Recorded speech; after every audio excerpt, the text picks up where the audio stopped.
Cette accumulation de branchages et de débris charriés par les eaux, on appelle ça un embâcle. À chaque crue, les flots emportent tout ce qui se trouve sur leur passage. Ce jeudi matin, il faut donc évacuer près de 100 tonnes de déchets bloqués entre deux piles du pont de Saint-Aignan.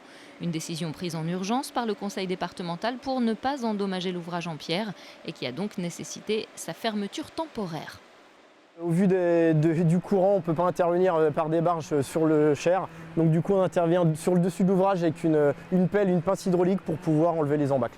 Ça exerce une pression sur l'ouvrage. Donc pour limiter toutes ces pressions qui sont exercées, on va les évacuer. Et pour limiter aussi l'abondance de la crue, plus le passage hydraulique est important, mieux c'est pour la limitation de la crue et de la hauteur d'eau. À l'autre bout du pont, côté Noyer-sur-Cher, François surveille le niveau de la rivière. Une partie de son jardin est déjà inondée, mais à la différence de 2016, l'eau monte moins vite. Il a donc eu le temps de mettre les meubles en hauteur. Avec cet autre voisin du secteur, ils partagent un calme olympien. Visiblement, ils en ont vu d'autres. L'eau n'est pas encore dans la maison, mais ça ne saurait tarder. Mais toute l'électricité, toutes les prises de courant sont au niveau des interrupteurs. Donc nous avons toujours l'électricité, le chauffage, l'éclairage. Aucun problème de ce côté-là. C'est haut, mais on a connu pire pour l'instant.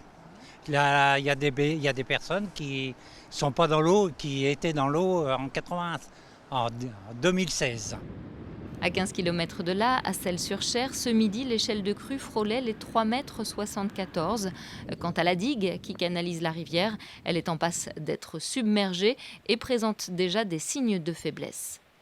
D'habitude, le Cher est de l'autre côté des arbres, le lit, donc on ne va pratiquement pas de la route, parce que disons que là actuellement, il inonde au niveau de la digue, et comme vous pouvez voir, le Cher passe au-dessus de cette digue.